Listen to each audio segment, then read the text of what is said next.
Assalamualaikum warahmatullahi wabarakatuh. Para pecinta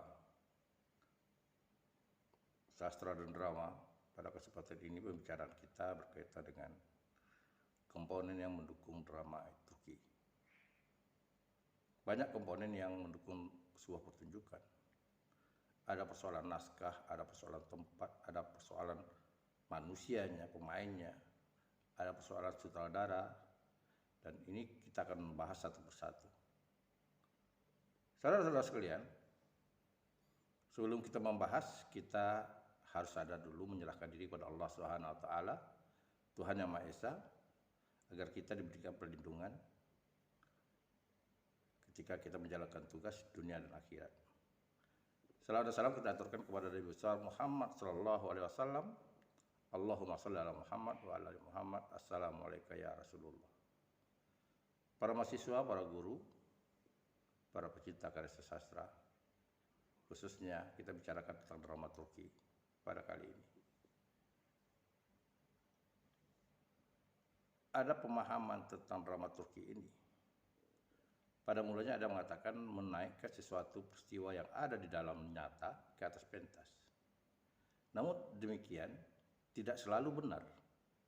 Ada kalanya segala sesuatu yang dicermati di bawah panggung, di bawah pentas itu harus diolah sedemikian rupa sehingga dia ada unsur seni dan unsur edukatifnya. Nah, ini yang harus dipertimbangkan.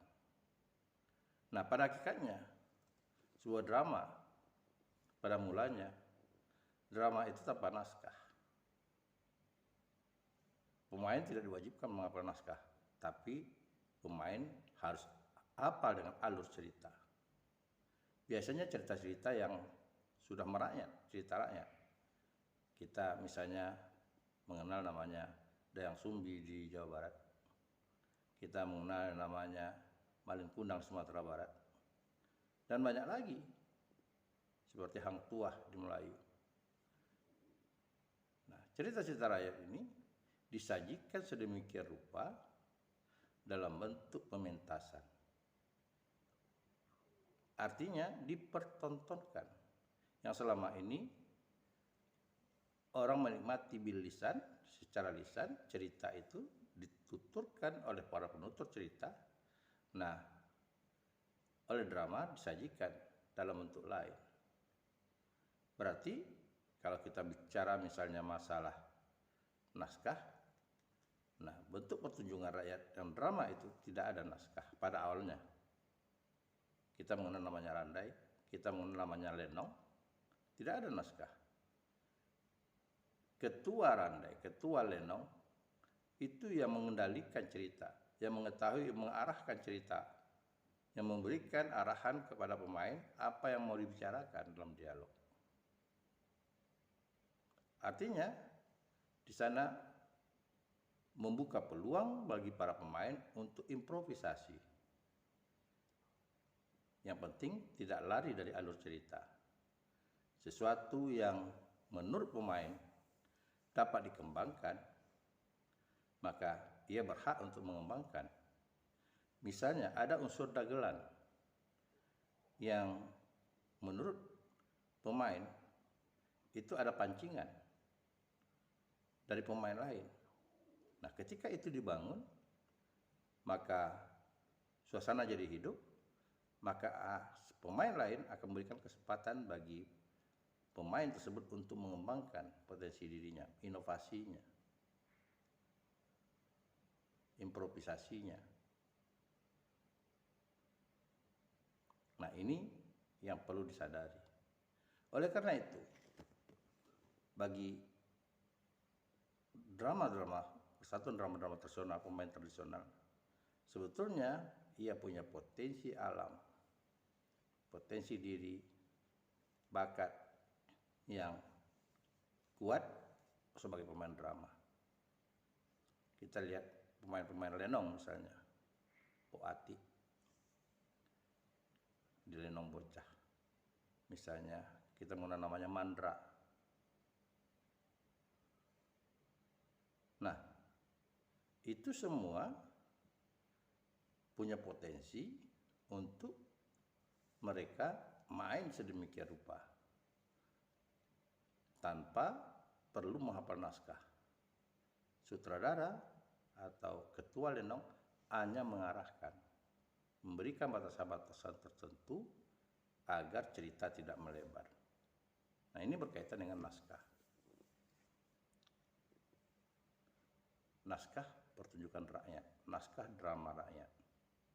Tetapi konsep yang mengatakan bahwa drama itu memindahkan sesuatu peristiwa atau kejadian yang ada dalam nyata ke atas pentas, itu terjadi pada drama klasik. Drama yang memulai ada naskah. Drama klasik itu menggunakan naskah.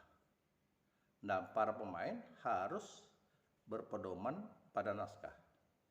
Naskah jadi pedoman, jadi gurunya. Tidak boleh lari dari itu. Karena ada beberapa pakem, beberapa ketentuan yang harus diikuti oleh para pemain pada drama klasik. Misalnya, kita bicara tentang drama klasik Hang Tuah.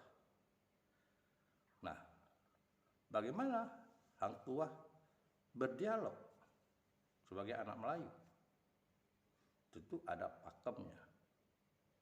Begitu juga Hang Jebat, ada pakem-pakemnya. Termasuk gerak-gerak yang diatur sedemikian rupa. Misalnya, dalam drama klasik, para pemain tidak dibenarkan membelakangi penonton. Nah, lalu kalau ada cerita kerajaan, maka persis sama seperti dalam dunia nyata.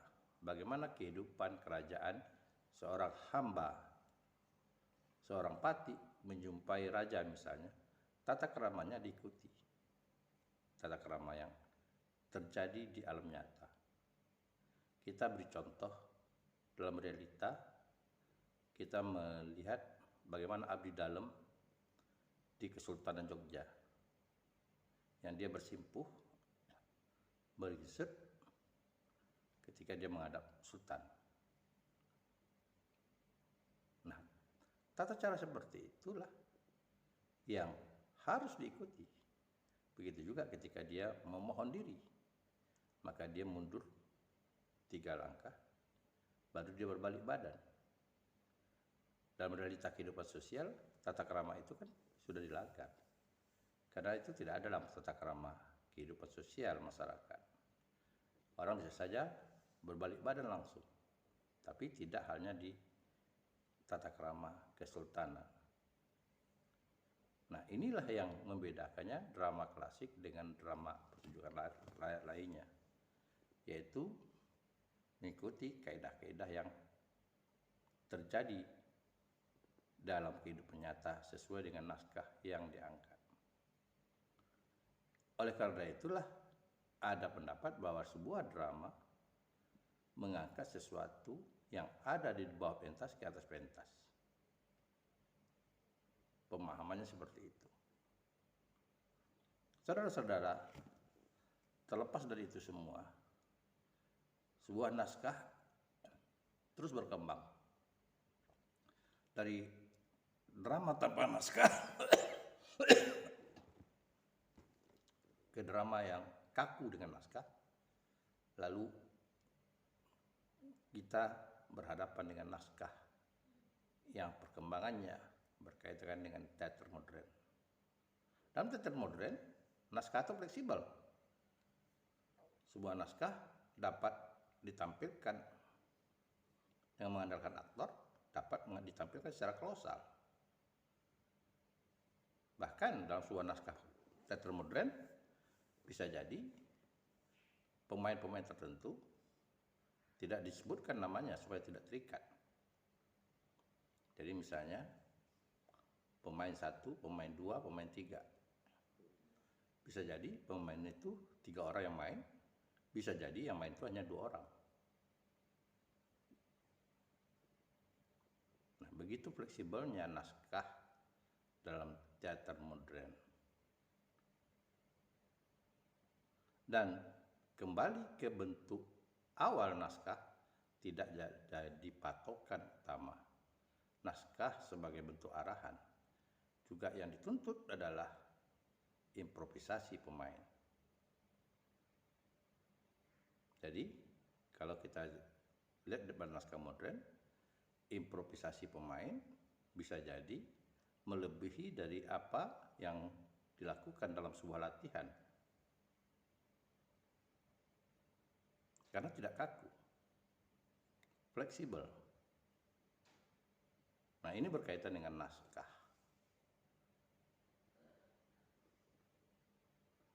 Lalu, selain berkaitan dengan naskah, kita berkaitan membicarakan tentang pemain. Nah, seorang pemain drama, ia harus bisa mengolah potensi, mengolah tubuhnya. Kenapa? Karena dalam sebuah drama, sebuah tindakan itu disadari, dilakukan. Disadari, artinya perbuatan itu direncanakan. Beda halnya dalam kehidupan keseharian. Perbuatan yang kita lakukan itu dalam keadaan tidak sadar. Kebetulan otak kecil kita otomatis. Siapa yang bisa mengatur langkahnya tiba-tiba otomatis? Ketika kaki kirinya ke depan, tangan kanannya ke depan. Tidak serentak kaki kiri dan tangan kiri. Begitu sebaliknya. Ketika kaki kanannya ke depan, maka tangan kirinya ke depan. Ini bentuk yang diatur oleh otak kecil kita. Apabila itu tidak normal, misalnya orang yang stroke, maka terjadi kekakuan. Tetapi dalam sebuah permainan drama, ini dilakukan dalam keadaan sengaja. Bagaimana sebuah dialog, intonasinya itu diberikan sedemikian rupa, yang namanya pengisian dialog, agar dialog itu jadi hidup. Memang tidak ada standarnya tentang dialog. Tergantung apresiasi masing-masing. Tergantung situasi penonton yang ada pada saat pementasan itu berlangsung. Semuanya diatur, semuanya secara sadar. Oleh karena itu, bagi seorang pemain, sebelum kita menaik atau bermain sebagai seorang pemain drama, yang dalam hal ini ada yang mengatakan jadi anak wayang, maka kita harus terlebih dahulu melakukan tahapan olah tubuh. Apa tuh olah tubuh yang harus diolah? Yang pertama adalah konsentrasi. Bagaimana kita melatih konsentrasi kita agar kita fokus pada pementasan, fokus pada cerita, fokus pada naskah. Nah, bentuk latihan konsentrasi ini dapat diadopsi dalam kegiatan-kegiatan yang berbentuk kegiatan-kegiatan yoga misalnya. Kalau dalam agama Islam kita mengenal namanya sholat khusyuk. Nah, di Hindu kita mengenal namanya yoga. Kalau di Cina kita mengenal namanya tai chi. Artinya kita konsentrasi mengosongkan diri, fokus pada satu titik, satu energi. Nah, ini harus dilatih sedemikian rupa sehingga kita konsentrasi dengan naskah. Mana naskah yang harus diberikan intonasinya. Kemudian kita fokus tanpa ada pengaruh dari orang luar. Situasi apapun, sebagai pemain, kita tidak bisa harus goyah. Ini berkaitan dengan konsentrasi. Jadi konsentrasi itu dalam sebuah latihan teater dapat dilakukan dengan cara meditasi, pengosongan diri. Apakah secara berdiri, secara duduk, secara berbaring, terserah pada kita. Maunya bagaimana? Apakah diiringi musik atau tidak? Yang penting ada latihan konsentrasi, dan itu harus dilakukan secara berulang-ulang karena tidak mungkin mencapai konsep konsentrasi yang maksimal hanya dalam satu kali. Itu tidak mungkin. Dan kemudian yang kedua, latihan gerak. Kita tahu bahwa dalam sebuah drama, pemain drama itu semua gerak itu dilakukan dalam keadaan sadar. Oleh karena itu, yang selalu membuat kekakuan gerak itu adalah sendi-sendi. Sendi-sendi. Mulai dari sendi paling kecil, sendi jari-jari, pergelangan, ya, semua sendi. Oleh karena itu, kita perlu latihan tentang gerak agar gerak kita itu lentur, tidak kaku. Tentu persoalannya lentur dan tidak kaku itu juga ada kebiasaannya dengan pementasan. Di samping kita latihan, kita juga lakukan pementasan. Langkah ketiga berkaitan dengan potensi diri, yaitu berkaitan dengan vokal. Dalam seni drama tidak terlepas dengan seni vokal, kecuali sebuah drama yang mini kata. Anda mengingat Mr. Bean, seorang pemain teater, sarjana teater di Prancis. Dia itu mini kata, tapi lebih banyak ekspresi. Nah, oleh karena itu, pelatihan vokal ini penting. Nah, vokal dalam sebuah drama, seorang pemain drama itu harus melatih bagaimana menggunakan vokal perut. Dan ini juga terdapat dalam seni suara. Menggunakan suara perut, bukan suara yang dipaksakan dari leher. Kenapa? Ya karena ada dampak negatifnya. Kalau kita menggunakan pernapasan atau vokal suara dari leher, bisa terjadi pita suara kita akhirnya terpaksa dan terjadi pergeseran, akibatnya pita suara kita luka atau rusak. Tapi kalau dari perut, udara keluar dari perut tanpa ada halangan, maka apapun ucapannya, apapun dialog katanya, tidak mengganggu pita suara. Ini yang perlu dipahami. Dan kemudian tentu berkaitan dengan komponen yang lain, gestur tubuh. Gestur tubuh itu ya berkaitan dengan ekspresi. Gestur tubuh yang paling kecil adalah gestur tubuh berkaitan dengan raut muka. Tetapi kan dalam sebuah naskah drama tidak hanya muka yang dilihat, semua badan kita itu dipertontonkan. Oleh karena itu, dengan latihan gerak, kita juga harus melatih gestur tubuh. Bahkan gestur tubuh itu ada kaitannya dengan vokal. Ada kaitannya dengan vokal. Kalau Anda membaca Rendra bermain drama, bagaimana Rendra mengatakan bahwa apa yang dikatakan dengan gestur, yang dikatakan dengan mimik, mimik itu dapat dibagi atas 3. Ada yang berkaitan dengan mimik lebih dulu atau gestur yang lebih dulu, baru berbicara. Kedua, dilakukan secara serentak. Dan ketiga, dilakukan berbicara dulu baru mimik. Mana yang lebih baik? Semuanya baik, tergantung skillnya orang. Jadi memberi isi dari sebuah ucapan, dari sebuah dialog, dibantu dengan gerak postur tubuh. Itulah pembicaraan kita kedua tentang materi dramaturgi. Perlahan-lahan semoga Anda dapat memahaminya.